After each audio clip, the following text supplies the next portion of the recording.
going to read first tonight, and I'm going to introduce her in just a moment. And she's going to tell us a little bit about how this reading came to be, because it's been in the works for a really long time. So we're really excited for it to finally be happening. Well, thank you so much for hosting it. I'm so honored to be here among these fine poets. And I think early on, I had been speaking with Pattiann about trying to get her to make another appearance east of the Mississippi, because she tends to hang out west of the Mississippi. And I had suggested that she might enjoy the Writers Center because it's such a beautiful location. And I offered to accompany her on the train if she were to come to New York. But unfortunately, a pandemic happened in the meantime. And I wanted to still see if we could do this. And I'm honored to be in the presence of January Gil O'Neil, who's a co-pressling at CavanKerry Press. So the three of us are excited to be reading our nature poems today. Great. Thank you so much. And I'm going to just, I'm going to read your bio, and it's also in the chat for everyone to see. And Sophia's also putting in the chat your book, Rise Wildly, and the link to the CavanKerry website, so you can order it directly if you don't already have this wonderful book. Tina Kelley's Rise Wildly came out in November from CavanKerry Press. Her earlier books include A Bloom and a Rye from CavanKerry in 2017, Ardor, which won the Jacor Press 2017 chapbook competition, Precise from Word Poetry in 2013, and The Gospel of Galore, winner of a 2003 Washington State Book Award. She co-authored Almost Home, Helping Kids Move from Homelessness to Hope, and reported for the New York Times for a decade, sharing in a staff Pulitzer for 9/11 coverage. Her writing has appeared widely in Poetry East, Southwest Review, Prairie Schooner, and The Best American Poetry, 2009. She and her husband have 2 children and live in Maplewood, New Jersey. Please, all of you, help me welcome Tina Kelley.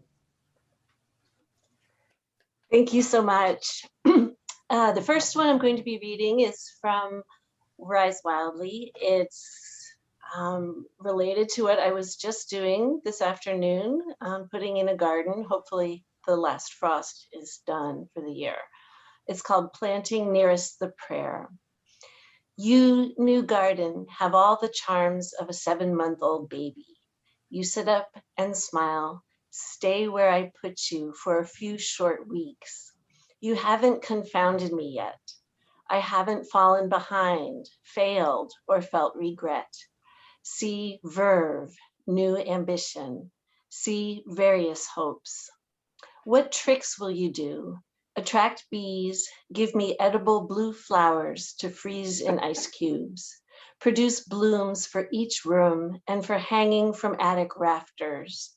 Herbs for a summer of dishes, seed heads for finches in the fall.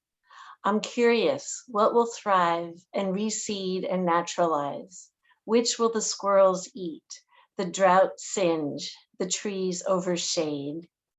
With compost from 3 years of dinners, night crawlers from the bin, not yet severed soaker hose dug in to bathe roots, you may turn marvelous. I want to sit with you, parse the evening bird song, feel the spring rinsing, the possibility of jewels ever unmined, miles deep under the ocean floor. My wine, you erase the thump in the gut, turn me capable, full and desired. Thank you. The next one is also from Rise Wildly. It's called The Music of Places Going On Without Us. 4 times every minute, the 12-tonned sea shoots a white fuse tip of breaking wave north, scrambling in a roar.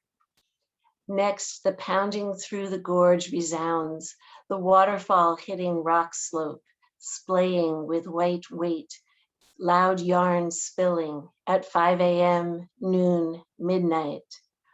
The heartbeat, rising gurgle of stomach bubbles, guitar chords, muffled laughter, singing of the national anthem, occasional sloppy galoshes of love, the womb. The storm coming up across the field, road machinery, hail. The maternal nag of hangers pushed across the closet bar in the hot upstairs. Cicadas, their nightmare noise closer to the brain than the sound of swallowing, all erased by the cymbal crash of diving into the pool. All go on somewhere now. Dixie possesses the pipe organ daily in Luray Caverns for tourists hundreds of feet underfoot. The cat who ran away is purring somewhere, maybe. The buzz of fluorescent lights eats through the library, invading brains, a burrowing worm. People hear themselves chewing lobster tails at our seaside bistro in Galveston. The squeak of foot on floorboard, ceiling, announces nightfall to the new renter in my old West Side apartment. Every neighborhood has a 3-year-old with a chimey voice, her flip-flops spreading their rickety, brackety, Emily fidgety riff. And in mountain towns, sleet falls on sheds, percussion for a small old song no one wrote down. Last again is the waterfall, the skeined water unraveling, no ends, no knots, and the snare drum roll of ocean arcing across the peninsula, reaching, always reaching for the bay. Thank you. I realized that a lot of my nature poems hang out in Gospel of Galore, my first book. So I'm going to read some from that. I was living in Seattle, Washington during most of the time those poems were written, and it really invaded my muse, all the nature out there that I spent so much time in. Emily believes. Emily believes people become like the bodies of water they grew up near. I think she is right. Harry, for instance, lived on the Sound, swung by tides, forever testing himself. How near to the shore can he jump off the tall pier? Can he jump by that nail 20 feet up? Is he a nailer? Is the tide sufficiently high? Can he measure his affection for Lois? Is it enough? My old Michael was raised under 2 feet of snow by the river that stopped for weeks on end.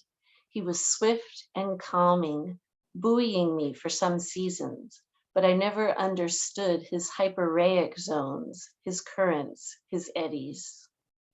Sophia, on the other hand, is a pool woman. Her home smells of bleach. She has the clear sight of looking up at the surface through goggles, that brightness beyond reality. She moves fast, though constrained by thick black lines and concrete. Emily, having been brought up near Coney Island, knew from the start her love for West Texas Wes was doomed. And Paul grew up too many places, but took with him the irrigation ditch through a lonely land made fruitful, and the frogs in the marsh, peeping like chanting swings squeaking, sometimes in sync, most often not. Ryan was raised near no water, and look at him, dry as a communion wafer. For wetness, he relied on the clouds coming down, and he spent months waiting for rainbows in the clear blue sky. He saw one. He knows that most of a partridge's intake is in the form of dew. A corner of his soul is parched, but he is at peace with that. For several months in 1994, I seriously considered running off with the man who grew up next to the abandoned gold mine. He took me there and warned me of the winces, the shafts of water that hide beneath the rails, beneath the rotten ties. Believing every altar should have a door of darkness, no one knowing where it leads. I found him to be a soulmate, but too dangerous. So it is fitting that Pete, his fingerprints dark on my morning blueberries, his kiss smooth as the inside of a split almond, and his laughter quiet but consistent, spent all his summers on the lake. I have learned I am a brook person, forever trying to catch up with my heart. Only after all this can I see how you, my tiny beloved, my unborn child, are a dewdrop on a lupine leaf, magnifying glass bright. This next one was inspired by Pattiann, I have to say. I was reading a lot of her when I wrote this called A Garden in Translation. And it's basically about what punctuation marks and flowers have in common. Punctuating spring, the flowers come forth one by one to complete each thought in the mind of God. The dandelions, the comma, moving from yelling yellow to fluff to seeds all over. To mark the end of questions, let there be blooming cherry trees, inquiring if there could be a more beautiful mix than this bark and branch and confection with a background of sky. No, adamantly not, says the exclamation point, the daffodil, trumpeting confidence, amazement, bliss. The ellipsis is flirty, would say more but shouldn't really, not yet. Miss circumspection of a tulip bud, not until it's time to blow apart into vivid, blatant revelation. And the asterisk is for daisies. See below for rich mud smelling of drizzling nights. See below for loves us or not. The orchid is the semicolon, scholarly, arcane, while the colon's nasturtium, it's ta-da, linking, vining, and opening to summer, to salad, to the tiniest howl of the edible flower. And the period, well, there's a staple for you. Most every sentence has one. They are everywhere. They are clover heads, solid, full of purpose, food for bees and horses, for thought upon rising thought. Thank you. This one is called Having Evolved from Trees. We are hazel-eyed. Some things we are certain of. Sun in the forest adds extra runes.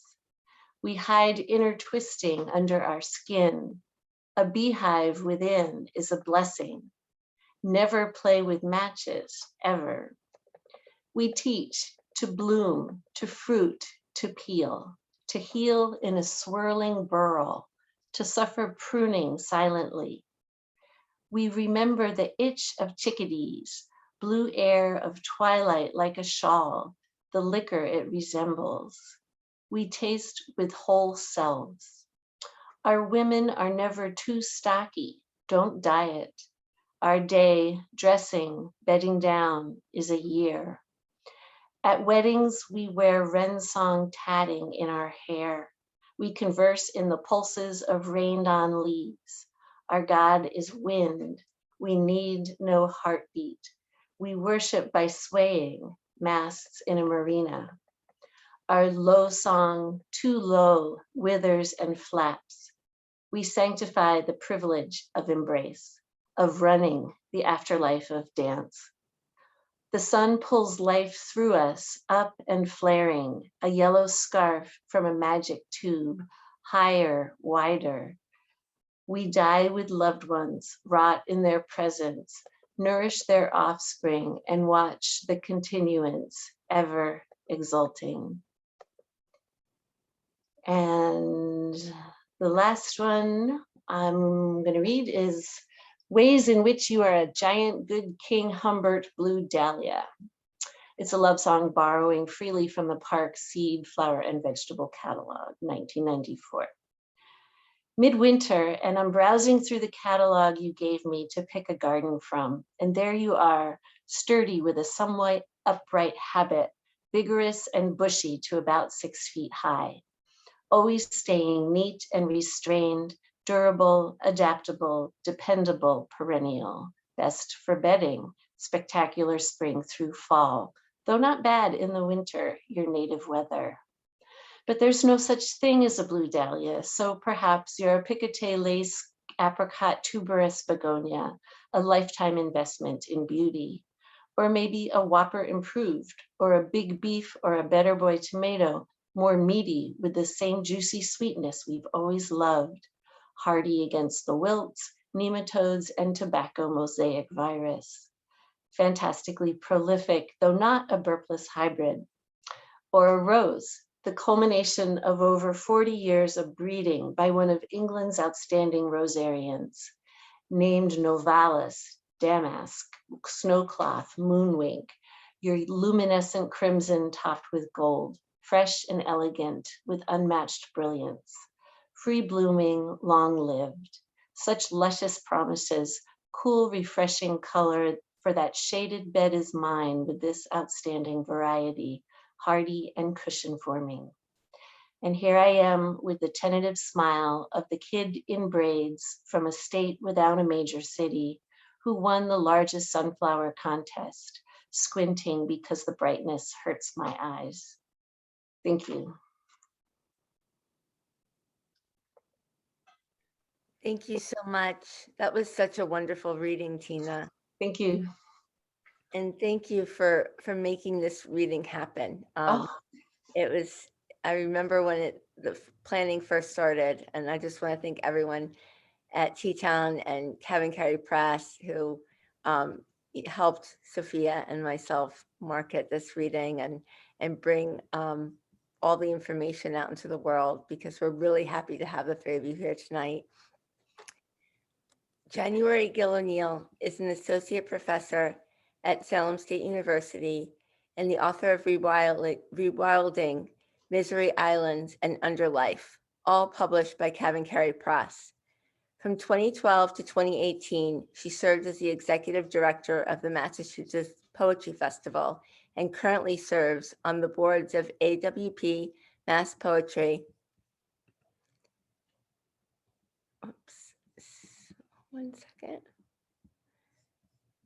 and Canem and the Barbara Deming Memorial Fund. She was the 2019 to 2020 John and Renée Grisham Writer in Residence at the University of Mississippi, Oxford. She lives with her 2 children in Beverly, Massachusetts. And we're excited to say that she'll be teaching a class for the Hudson Valley Writers Center this autumn, this October. So look out for that. Please, everyone, help me welcome January Gil O'Neil. Thanks, Jennifer. And thank you, Tina, for a lovely reading. I'm looking forward to Patty's reading, and thanks to CavanKerry, Hudson Valley, and all of you for coming out tonight. I was shuffling through some poems so I could respond a little bit with Tina's. I always laugh when I don't feel like I have a lot of nature poems, but as time has progressed, I write a lot of nature poems. I see my friend Kelley here. And she is in my local writing group, and she's probably chuckling too at the amount of nature poems I seem to write over time. Anyway, thank you so much. I'm going to read, I'm going to jump from a few books and maybe end with a few new poems. So I'm so happy it's spring, I can't even tell you. Walking outside, and just today it seemed like the leaves just, they all appeared, you know. Forsythia. I'm tired of all this beauty. Forsythia blooming as if to apologize for the long, hard winter. Soon the kids will hide behind the trees growing along the fence line. They will hide and I will seek them through the thin flush of color, skinny arms and legs transformed by laughter in the numb drum of spring. Those yellow branches wave to me, call me to child's play, but something in me refuses this ordinary magic. distrusting the muscle memory of kindness, even as the wind knocks buds to the ground without grace in the inexact language of April.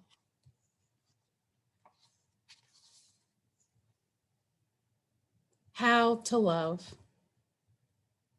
After stepping into the world again, there is that question of how to love, how to bundle yourself against the frosted morning, the crunch of icy grass underfoot, the scrape of cold wipers along the windshield, and convert time into distance. What song to sing down an empty road as you begin your morning commute? And is there enough in you to see, really see, the three wild turkeys crossing the street with their featherless heads and stilt-like legs in search of a morning meal? Nothing to do but hunker down, wait for them to safely cross. As they amble away, you wonder if they want to be startled back into this world. Maybe you do too, waiting for all this to give way to love itself, to look into the eyes of another and feel something.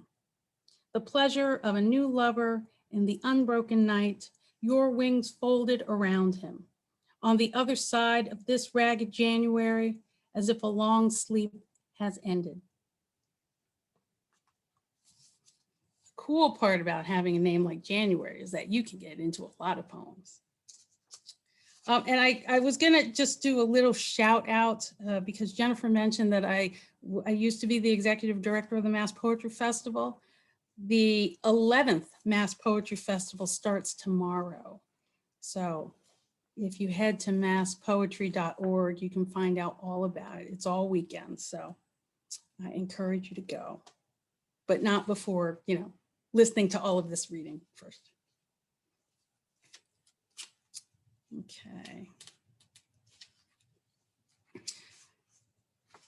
Mudlarking, Dead Horse Beach. They're buried just past Winter Island, where the two-lane road winds around the boardwalk at Salem Willows. Dead Horse Beach, where the cold-blooded flanks and loins of workhorses were discarded from Salem proper. Here, the earth has taken them back and given us silt. Why have I come here at low tide? Why have I come for bits of bottle and bone? Even the renegade sky has turned its back on every gray cloud to be here. It is the day before Mother's Day. The kids with him for the weekend. A breeze blows the new leaves off the willow trees. Their low-hanging branches lift and fall against the wind, and on a hill just above, a family reunion. The backs of brightly colored lawn chairs face me. I hear the occasional laugh, smell the faint smell of grill. Why have I come here today? What am I looking for? I've come to take off my shoes, to feel blue and white shell fragments, beautiful broken muscles. I've come to feel ache under my feet, the deep ridges of shells worn down by salt and time, while their insides are luminescence. To hold one, midnight in my hands, is to embrace what's been lost. Fragments litter this beach, reeds, shards of driftwood, whelks, sea glass, a rusted chain, and this, a gray anchor attached to a red rope. Somewhere on the seam of sea, there's a small wish unbridled adrift. The nice thing about a reading like this is that we get to hear the different landscapes. So that's definitely a really lovely surprise.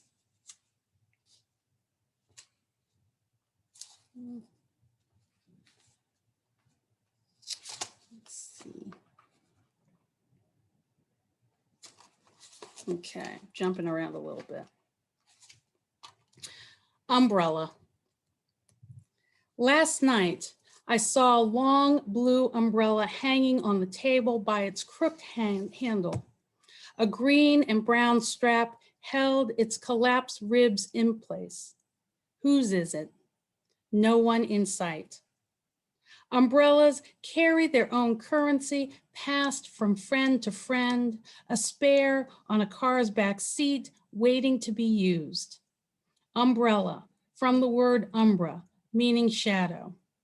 Not a parasol or a bumper chute, but something large, waterproof, telescopic, stretched wide, spun on its tip by my daughter in August rain. Gene Kelley kisses Debbie Reynolds under a black dome before he tosses it and begins to sing. And Rihanna twirls, splashes puddles, asking us to stand under hers. Maybe before or during a downpour, but never after. I have seen too many left behind in frustration, poking out of trash cans, their spikes pointing skyward, or flipped inside out by a harsh wind, or worse, forgotten in movie theaters or subway cars. No, there is grace in a left behind umbrella, picked up by someone who needs it more at that particular moment, maybe when their sky is falling or caught by surprise. Once at dinner with my best friend at a Chinese restaurant, we were the last ones in the place, nothing but broken fortunes and the check in front of us. How will we make it as writers? We asked each other. Then the sky opened up, heavy drops for blocks and blocks. There in the corner, a black umbrella leaned against the glass door, waiting. As we paid the check, the man behind the counter said, "Take it."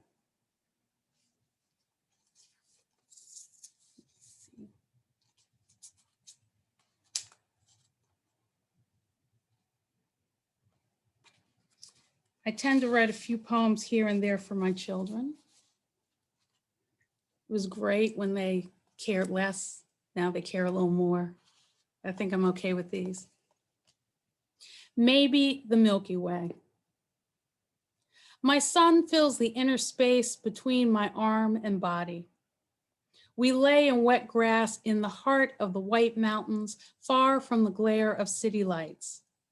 Maybe it's the Milky Way.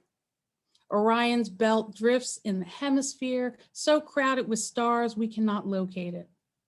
We laugh, finger fine clusters of yellow-white to create spirographs in star fields, our empty hands outstretched and hungry for what we do not know. Like a private tour of a planetarium's dome, it is our night. We know the stars are watching us, would cast our shadows into the next galaxy if they could. They watch him as I watch him, light reflecting light, his beauty too dangerous to touch or hold or explain. The love for my son would incinerate us if I get too close. Tonight, our hands girdle the heavens as we write new names for ourselves, wishing on stars that neither shoot nor fall, dissolve into stardust while the campfire smolders and the marshmallows, unattended, burn orange into black. And one for my daughter. At Wolf Hollow. Wolves do not howl at the moon. They do not dream of walking upright or seducing young girls in red hoods. They were not put on this earth to explain themselves to us, trapped in our claustrophobic flesh. The stones they mark, the stubbled field, the house that is their house under the moon that is their moon, illuminating thistle and tree hearts rotting. The wind that imagines silence and then delivers. To think wolves howl at the moon is lunacy. Their chorus to the night is a survival song. And at the center of this pack, a single mother, Alpha, muscular and lean, a savage grace at work as she lifts her voice to claim the dark. And I think I will read two more. So I'm going to read two new ones. And they're both from a new manuscript. Both of them from my time in Mississippi when I was the Grisham Fellow. And this one's from my friend Cade. Elation. In the city center is an unwalled forest, a dense plot of cedars so thick their canopy keeps light from reaching the ground. We gazed at the stretched out stalks, etiolation, you say, pointing skyward, but all I hear is elation. It's the elongation of stems, the branches growing up, not out, their long trunks turned white from too little light. Tolerant trees. They claim this space as their own, making the most of what's given them. Their back and forth sway moves us. We listen to spindly trees creaking, rocking chairs on a wooden porch, the sound of a cello's drawn breath, the clatter of branches like the chatter between old coupled voices when no one is around. And this last poem, I guess it is a pandemic poem. I tend to think all the poems that I've written in the past year are pandemic poems just because we are in a pandemic, but this one in particular is. This is called Glitter Road. I'll take my miracles however they appear these days. A salamander poking its head above the bricks, the shocking blue overcoat of the season's first bluebird, a spider web unbroken. At the corner of Molly Bar and McElroy, I saw a thick trail of glitter in the curve of the right turn lane. Fuchsia, heavy shimmer refracting the noonday sun as if laying flat a rainbow's extracted hue. Not paint or blood or parade shedding its cheer. It's the faded streak of eyeshadow as it trails into flecks, then disappears. I think of cars passing through this moment, their undercarriages aglow with possibility.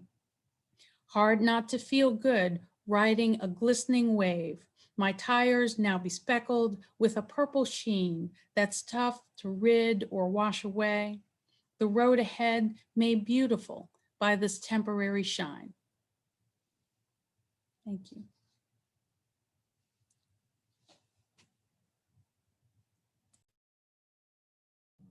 Thank you so much, January. That was wonderful. And so now I'm going to ask Pattiann to unmute and introduce her. She has a very long bio, so I'm going to just give you the highlights. Pattiann Rogers is the recipient of a special John Burroughs Medal for Lifetime Achievement in Nature Poetry. She has published 14 books of poetry, most recently Quickening Fields from Penguin in 2017 and Holy Heathen Rhapsody, Penguin 2013. She has published 2 books of prose, The Dream of the Marsh Wren and The Grand Array, Writings on Nature, Science, and Spirit. Firekeeper, New and Selected Poems from Milkweed Editions, was a finalist for the Lenore Marshall Award from the Academy of American Poets and the Publishers Weekly Best Book of 1994. Song of the World Becoming, New and Collected Poems was published by Milkweed as well in 2001 and was a finalist for the Los Angeles Times Book Award. She has received 2 NEA grants, a Guggenheim Fellowship, a Fellowship in Literary Award in Poetry from the Lannan Foundation, and also 5 Pushcart Prizes, 2 appearances in Best American Poetry, and 5 appearances in Best Spiritual Writing. Sophia will put more of her bio in the chat for all of you to see, as well as links to her book. And I think there's already links to January's books there. Please, everyone, help me welcome Pattiann Rogers. Thank you very much. And thank you, Tina and January, for your readings, and for all the people that have made this event possible.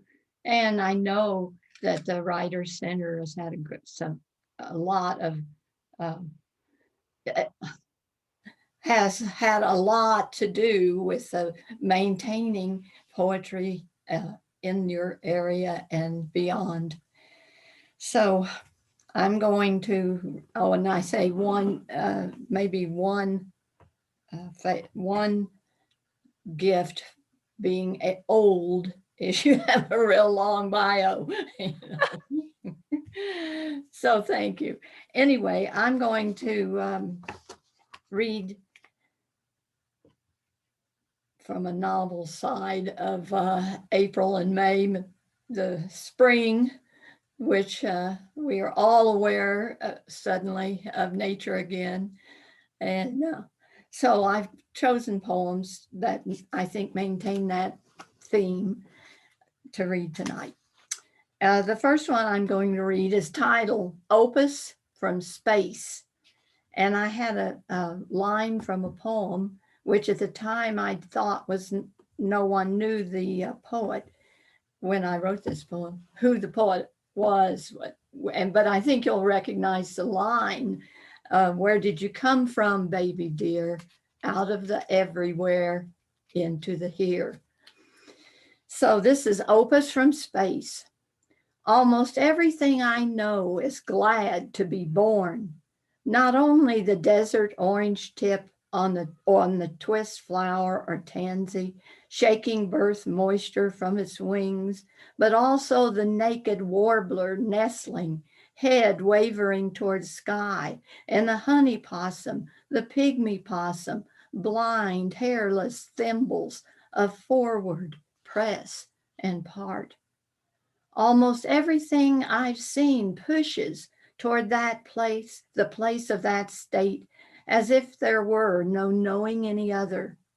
The violent crack and seed-propelling shot of the witch hazel pod, the philosophy implicit in the inside-out seed thrust of the wood sorrel. All hairy salt cedar seeds are single-minded in their grasping of wind and spinning for luck toward birth by water. And I'm fairly shocked to consider all the bludgeonings and batterings going on continually, the head rammings, wing furls, and beak cracking, fighting for release inside gelatinous shells or rough horny shells. Legs and shoulders, knees and elbows flail likewise against their womb walls everywhere, in pine forest niches, seepy banks, and boggy plains, among savanna grasses on woven mats and perfumed linen sheets. Mad zealots, every one, even before beginning, they are dark dust congealings of pure frenzy to come into light. Almost everything I know rages to be born, the obsession founding itself explicitly in the coming bone harps and ladders, the heart thrusts, vessels, and voices of all those speeding with clear and total fury toward this singular honor.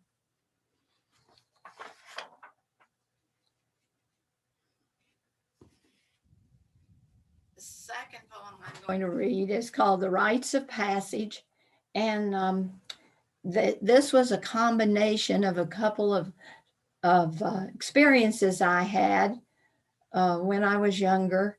And they both have their voices in here. I was I minored in zoology in college, and this is a real experience I'm going to be reading about. We were studying bullfrogs, and the development of bullfrog eggs was something they had films of that at the time. And so we were out in the forest at night, catching bullfrogs and marking them, because they were doing an experiment, because there was talk of bullfrogs and maybe other frogs migrating from pond to pond in certain areas and landscapes. And if we were marking them and then going back to see if some of them had migrated. Okay, anyway, this is an experience. This was a real experience I had. The rites of passage. The inner cell of each frog egg laid today in these still open waters is surrounded by melanin pigment, by a jelly capsule acting as cushion to the falling of the surf, as buffer to the loud crow calling coming from the cleared forests to the north. At 77, the single cell cleaves in 90 minutes, then cleaves again, and in 5 hours forms the hollow ball of the blastula. In the dark, 18 hours later, even as a shuffle in the grass moves the shadows on the shore, and the stripes of the moon on the sand disappear, and the sounds of the heron jerk across the lake, the growing blastula turns itself inside out unassisted and becomes a gut. What is the source of the tension instigating next the rudimentary tail and gills, the cobweb of veins? What is the impetus slowly directing the hardcore current right up the scale to that one definite moment when a fold of cells quivers suddenly for the first time and someone says loudly, "Heart," born, beating steadily, bearing now in the white water of the moon the instantaneous distinction of being liable to death. Above me, the full moon, round and floating deep in its capsule of sky, never trembles. In 10,000 years, it will never involute its white frozen blastula to form a gut, will never by a heart be called born. Think of that part of me wishing tonight to remember the split second edge before the beginning, to remember by a sudden white involution of sight, by a vision of tension folding itself inside clear open waters, by imitating a manipulation of cells in a moment of distinction, wishing to remember the entire language made during that crossing.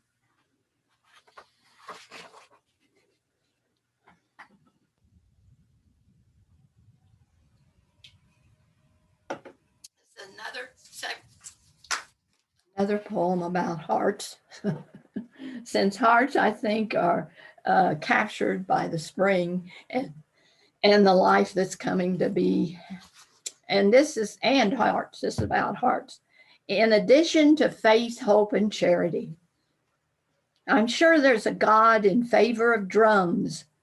Consider their pervasiveness, the thump, thump, and slide of waves on a stretched height of beach, the rising beat and slap of their crests across shore baffles, the rapping of otters cracking mollusks with stones, woodpeckers beak banging, the beaver's whack of his tail paddle, the ape playing the biome of his own chest, the million tickering rolls of rain off the flat leaves and razor rims of the forest. And we know the noise of our own inventions, snare and kettle, bongo, conga, big bass, toy tim, timbrels, tambourine, tom-tom.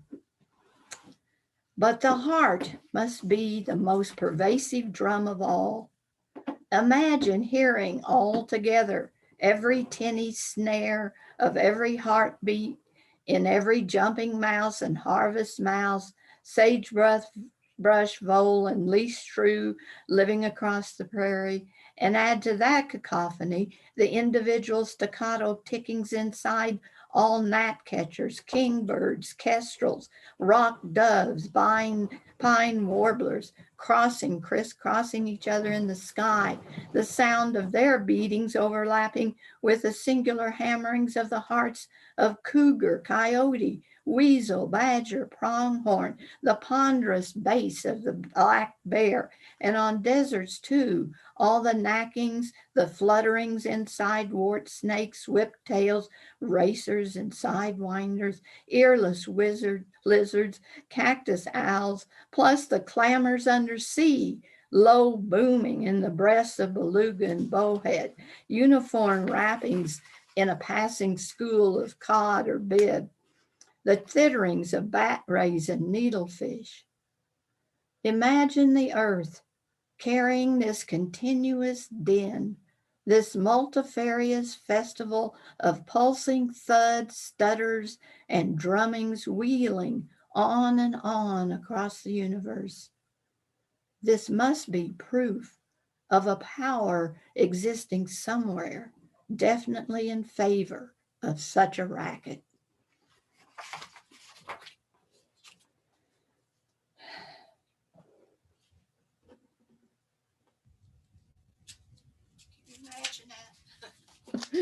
All right, and then I think the spring and release, and everybody wants to be out and doing things and out on the grass and sitting in the table in the shade on a patio, just out and laughing, and life is back. This is a poem, the title of it, and some of you may have heard it, it was Rolling Naked in the Morning Dew. And this, I wrote this poem one morning when I had read that Lily Langtry rolled in the dew naked because she thought it would make her skin more beautiful. And so whether that was the case or not, I'm sure her heart was enthralled with the process. So I'm going to read this poem, and I'll tell you that as I read this some years ago, people would come up to me and say, we have formed a group and we go out and we roll naked in the morning dew. And I never came across anybody that was in that club, but somebody told me in the cafeteria one day that there was a bumper sticker that people were passing around that said, honk if you roll naked. So anyway, that's probably all the advertisement this poem needed. Rolling naked in the morning dew, out among the wet grasses and wild barley covered meadows, backside, front side, through the white clover and feather pea bush, over spongy tussocks and shaggy maned mushrooms, the abandoned nests of larks and bobolinks, face to face with vole trails, snail ditches, jellied slug eggs, or in a stone-walled garden level with the stemmed bulbs of orange and scarlet tulips, cricket carcasses, the bent blossoms of sweet William, shoulder over shoulder, leg over leg, clear to the ferny edge of the goldfish pond. Some people believe in the rejuvenating powers of this act, naked as a toad in the forest, belly and hips, thighs and ankles drenched in the dew-filled gulches of oak leaves, in the soft fall beneath yellow birches, all of the skin exposed directly to the killy cry of the kingbird, the buzzing of grasshopper sparrows, those calls merging with the dawn red mists of crimson steeplebush, entering the bare body then, not merely through the ears, but through the skin of every naked person, willing every event and potentiality of a damp, transforming dawn to enter. That's one last sentence.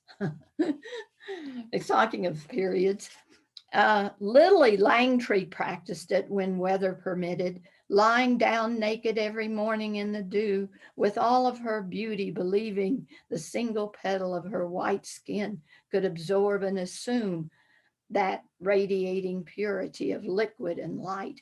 And I admit to myself, believing without question in the magical powers of dew on the cheeks and breasts of Lily Langtry, believing devotedly in the magical powers of early morning dew on the skin of her body, lolling in purple beds of bird's foot violets, pink prairie mimosa. And I believe without doubt in the mystery of the healing energy coming from that wholehearted belief in the beneficent results of the good delights of the naked body, rolling and rolling through all the silked, sun-filled, dusky, winged, sheathed and sparkled, looped and dizzied affluences of each dawn of the rolling earth. Just consider how the mere idea of it alone has already caused me to sing and sing this whole morning long. If you know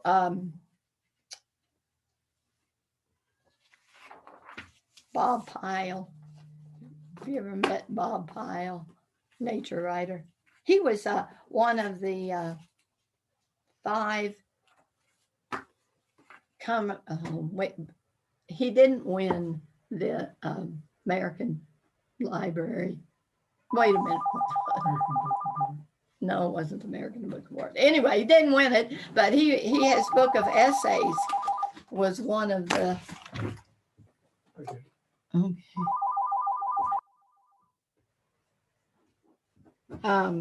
Was one of the runners up.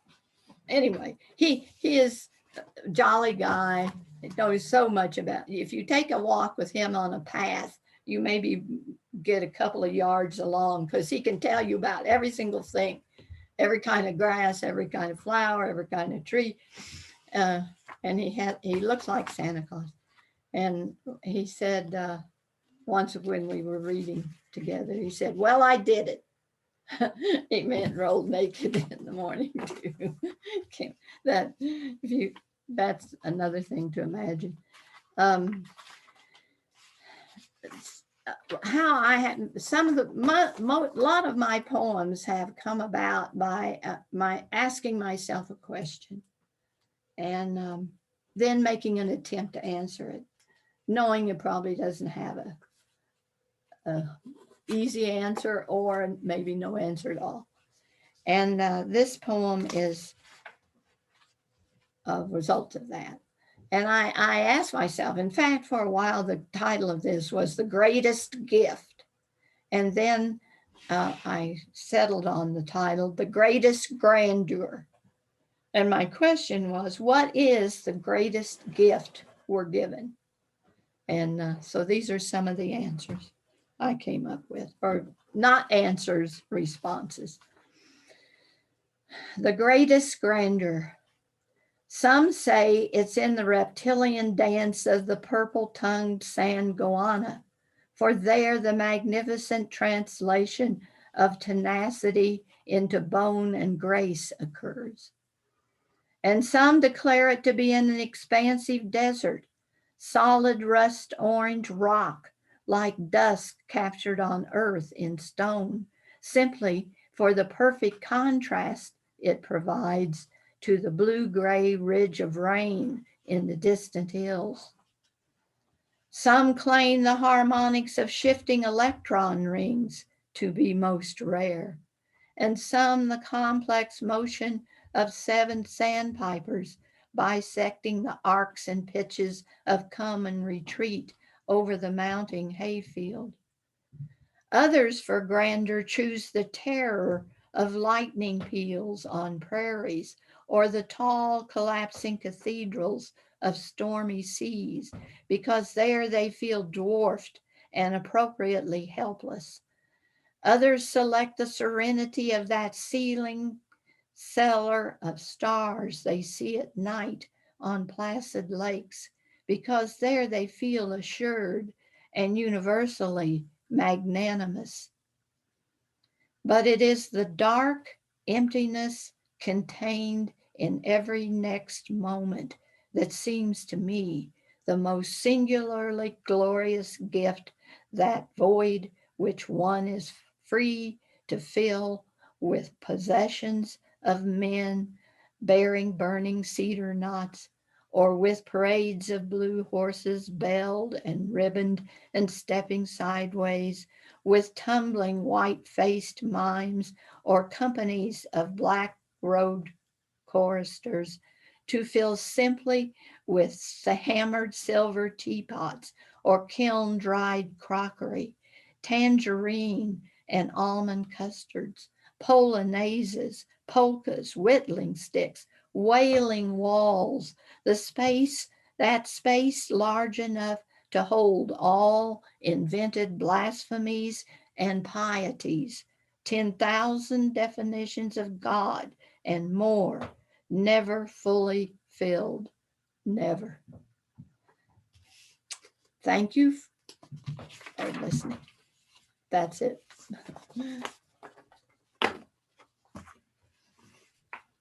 Thank you so much, Pattiann. That was gorgeous. It was a pleasure to me. I haven't given many readings recently, so it was a pleasure. I'm very happy to be here. Zoom has really been one of the silver linings of the pandemic. It really has brought the poetry community together in amazing Yes. ways. That's true. And we have the chat for you to see all of the people who have been writing to you all during your readings and typing in all of their favorite lines. So we will definitely save that and email it to you after the Q&A. That's very nice. Thank you. You'll enjoy reading them. And you might see someone's name that you don't necessarily notice is here too. That happens sometimes. Yeah. So that'll be nice for you all to see that as well. So we do have a couple of questions. I think in the midst of all of the compliments that are coming in about how much people enjoyed hearing all of you reading tonight. And this is one of the examples of why it's nice when the poets are really involved in helping to choose who they read with, because the three of you had such a wonderful connection and your poems really spoke to each other in interesting and wonderful ways. So maybe you could start off just by telling us a little bit about how you all know each other, and if you've read the three of you together before. No, I don't think we've ever read together, Tina, have we? No. But we could arrange that. We've been together several times at various conferences and readings. And I didn't know January. This is the first time we've been introduced. Yeah, I don't think I've read with, this is the first time I've met Patty also, but Tina, have we read together? I don't think so. I don't think so. We've just been on the same press. Yeah.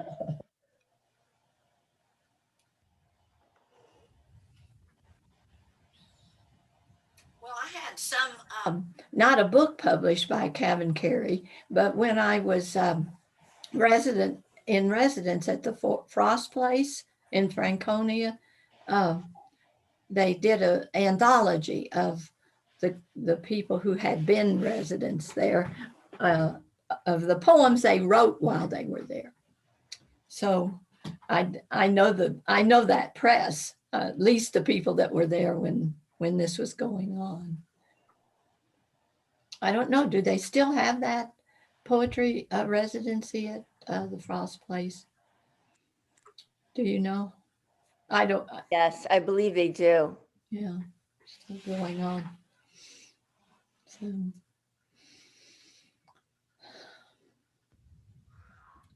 I think something that everyone in the audience is wondering about is your process, particularly the day-to-day process, what it's like for you to go through the day-to-day as someone who is actively working on writing poems and working toward collections. So you can answer that in any order out of the three of you. Somebody, I'll comment, but I'd like to hear January's and Tina's comments, because they're in a different state of their lives than I am, and you know, it evolves depending on what your circumstances are, what's surrounding you. Well, I have a writer's workshop that some of whom are here, and we try to bring 2 poems every 2 weeks to our meetings. And that is such a gift, because maybe it's because I'm a journalist, I am heavily motivated by a deadline. And if I didn't have that goal, and it's not always new ones, sometimes it's revised ones, sometimes it's old ones that you want to give CPR to. If I didn't have that goal, it would be very hard to write as much as I do. But I think one of the things that I experienced today was, okay, I sat down and it was my time to try and write a poem today, and it got a B-. It was, I just didn't like it. I thought, oh, you know, this is something that maybe I have to write so that it gets out of the way of the other ones that are coming up that are going to be better. Well, yeah, that makes so much sense sometimes. Well, in April, this is the first time in a long time I've written a poem a day. Oof. I attempt to do it April and November of every year, but it's been a while since I've actually completed a month and haven't given up on like day 9. So that was great. And I, you know, on a regular basis, one of my other pressmates, Cindy Beach, and Jennifer Martelli, who's not with CavanKerry, but we write poems and we share them. And the goal was to just sort of, well, this goal this time we were writing American sonnets.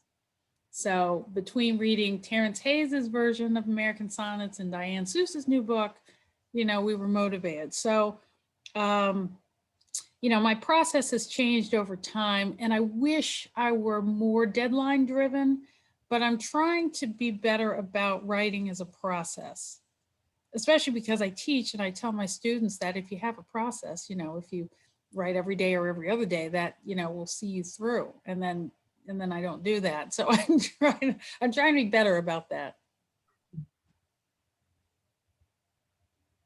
Well, oh, I've been through so many different stages. I did write when I was still a student, felt that I was still a student. And I did a correspondence course with Nelson Bentley, who taught at the University of Washington in Seattle. And he knew Theodore Roethke very well, and I loved Theodore Roethke's writing. And I liked what came out of the Pacific Northwest, the poets. And I liked their poetry. And so I tried to copy that. But when I was doing correspondence courses with him, which I think turned out to be 36 not courses, or I don't know, it was a lot of poems. I had him, you know, I had the kids at home were babies, and you can't do a whole lot. There's something going on. I had this memory, no computers, using typewriters. And you know how the carriage would go back and then you'd have on a typewriter. And my 5-year-old was standing on one side of me putting rubber bands on the carriage as it came back to his side. And my 2-year-old was on the other side of me with a Tootsie Pop lollipop hitting my arm with this stick. So, you know, you have challenges of some kind all along the way, and some are more precious than others. But I did get a lot of energy from my sons. I loved watching them discover things that were, you know, just priceless about how UFO brought they would bring my attention to the tiny things, you know. There was a little bit of ice around a little puddle of water in the driveway. And I saw Artie looking and looking, and there's all these little crystals around that water. And something I would not have noticed probably, or paid much attention to. But actually, poetry has made me alert, along with my children making me alert to things. And it's what I wanted to do. I didn't want to do anything else. I wanted to write poetry. That's why I wanted to get all the laundry and the cooking and the everything finished so I could write poetry. It's what I wanted to do. It's what I love to do. And I still do. But it's, as you know, it is not, it's energy consuming. You're sitting there, but there's a lot of energy going into parts of your body and trying to get it. Oh well, anyway. Well, one question we have, Nicole Brown, who wanted to be here tonight, but couldn't because she's visiting family right now. She said when she taught for us before the pandemic, she said one of the most important things that anyone could be spending time writing about is climate change, you know, nature poems and poems about the environment, poems of activism in terms of that. And I was just wondering if the three of you had any thoughts about that, if you feel, you know, a political or moral imperative when you write your poems. I never do. I want to discover things in my poems. I want to come to a discovery. I do think it's important to have poetry praising things in nature. And I think the lesson is there without having to be spoken.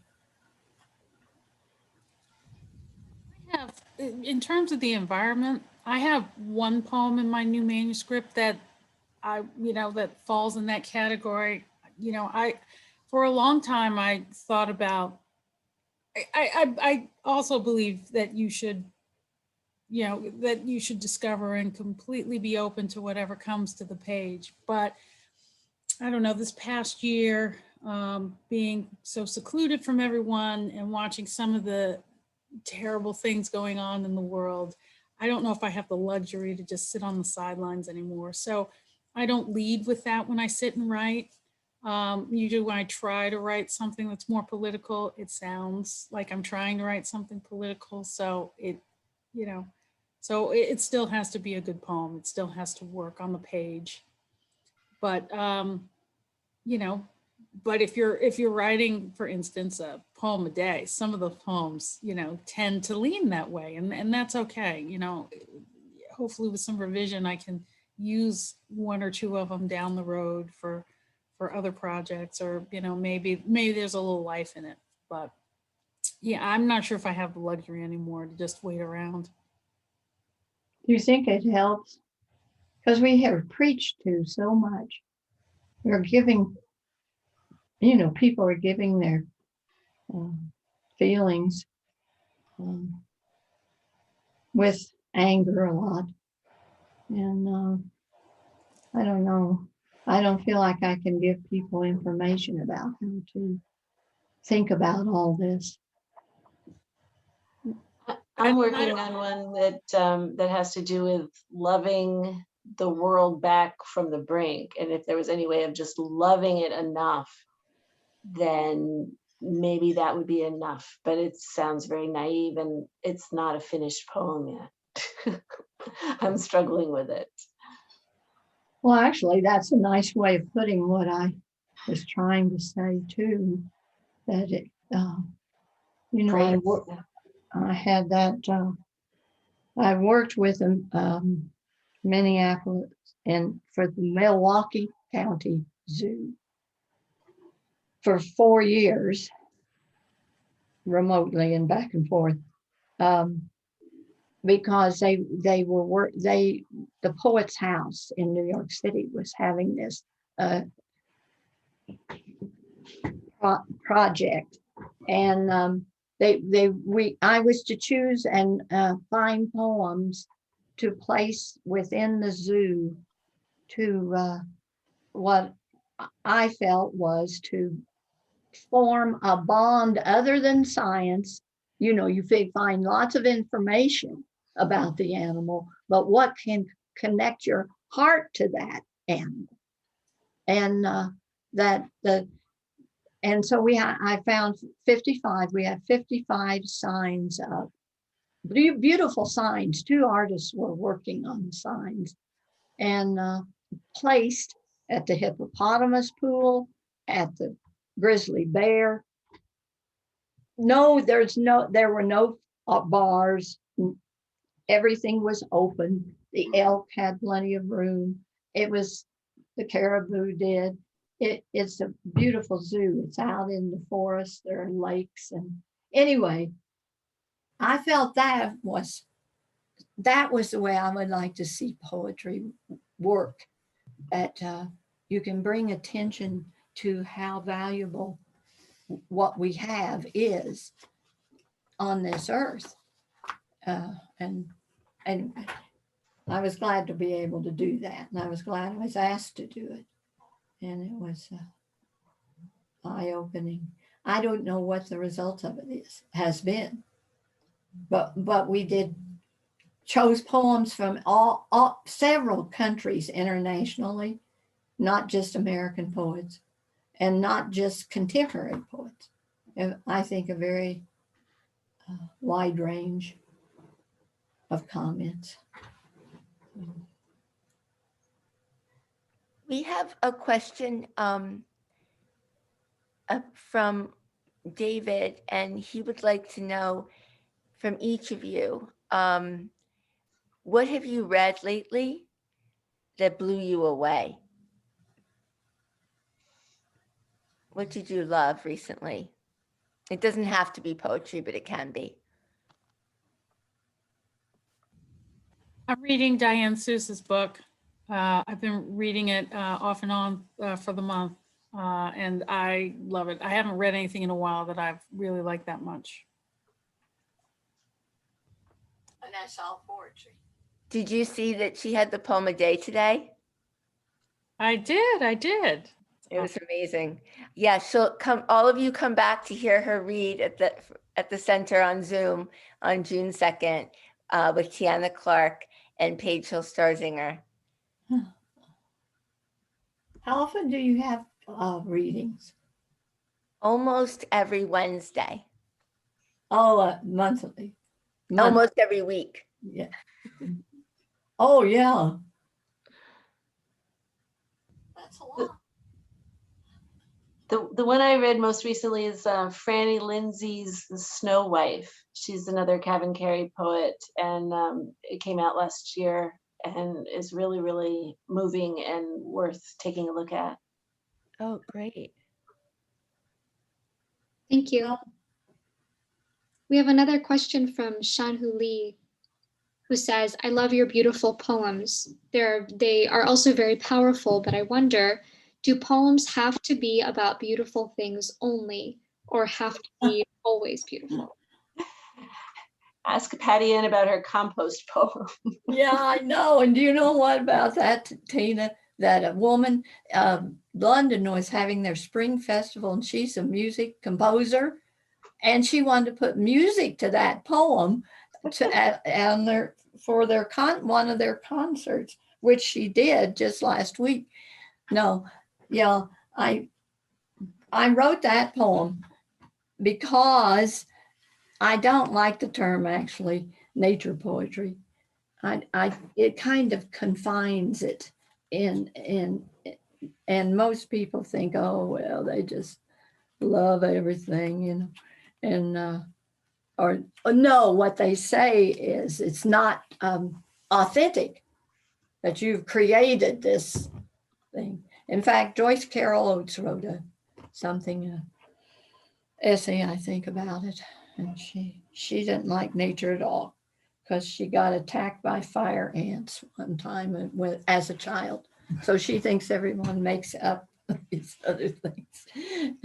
And so I wrote this poem full of the most repugnant things about the earth, things, you know,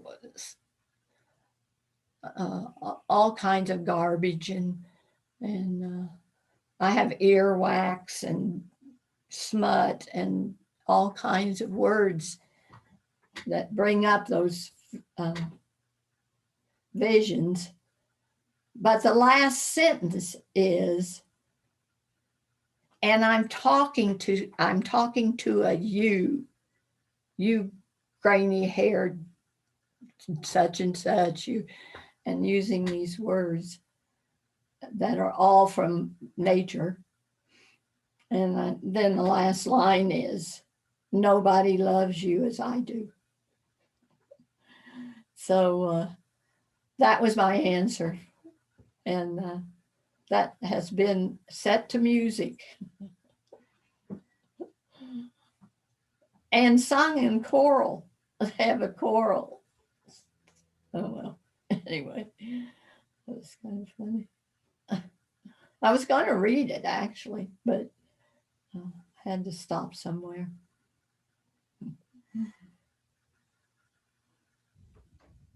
That's a good question. Yes, thank you for that answer. Tina, in January, we would love to hear from you as well about your thoughts on the role of beauty in your poetry.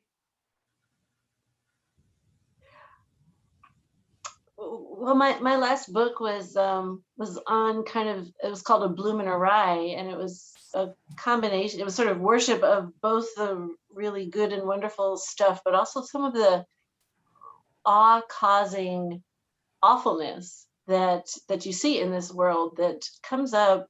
And I always remember remarking to myself, like, these terrible occurrences, and I sort of listed them in the title poem, were all about created by somebody who has a better imagination than I did. Like, you can't make this stuff up. So sometimes it's the awful stuff that creates a sense of awe as well in its creative wickedness, you know. So I really don't think beauty is the only topic. Yeah, I agree. I mean, you know, it's just like we're filled with all sorts of emotions. I don't think, you know, I don't think poems have to be beautiful, but beauty is so subjective. I mean, what is beauty really? So, you know, in the eye of the beholder, which is a lame answer, but there's some truth to that. Yeah. It's true.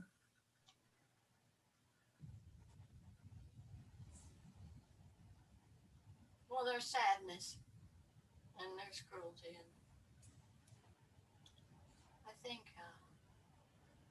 there was a quote from Darwin that I won't say it correctly, I'm sure, but was looking out over a meadow, and and said, no one understands the battles and wars going on in that meadow right now.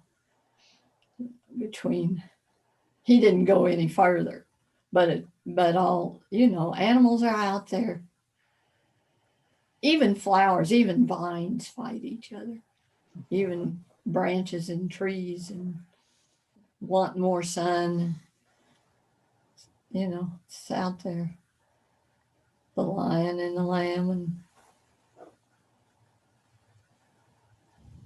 I have a longer poem about that. When I used a line from Faulkner. The human heart in conflict with itself. That alone makes good literature. So you've been in conflict with yourself. Conflicts everywhere.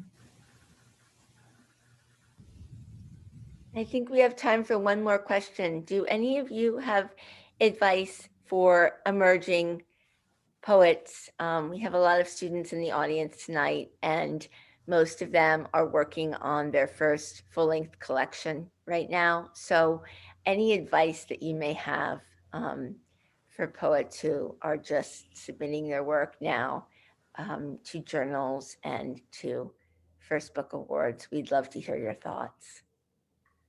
I'd like to quote someone who I don't think is here anymore, but Susan Blackwell Ramsey, who is one of my first readers. And she says, when you're getting ready to send out your poetry book, say, are you proud of it?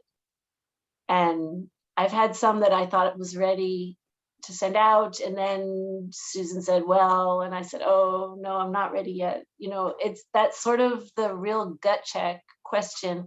And if you're young and working for your first book, you have time, hopefully. And when you answer the question that way, then go for it. But just keep writing. You might think your collection's done. I add new poems to my collections all the time. Just keep writing and it'll happen. That's good advice. That's good advice. I have maybe two pieces. I would say read widely. I say it often, but you know, decolonize your bookshelves and beyond the bestsellers and see who's there and what's there, and try to read for the subjects and the people that you don't know very well.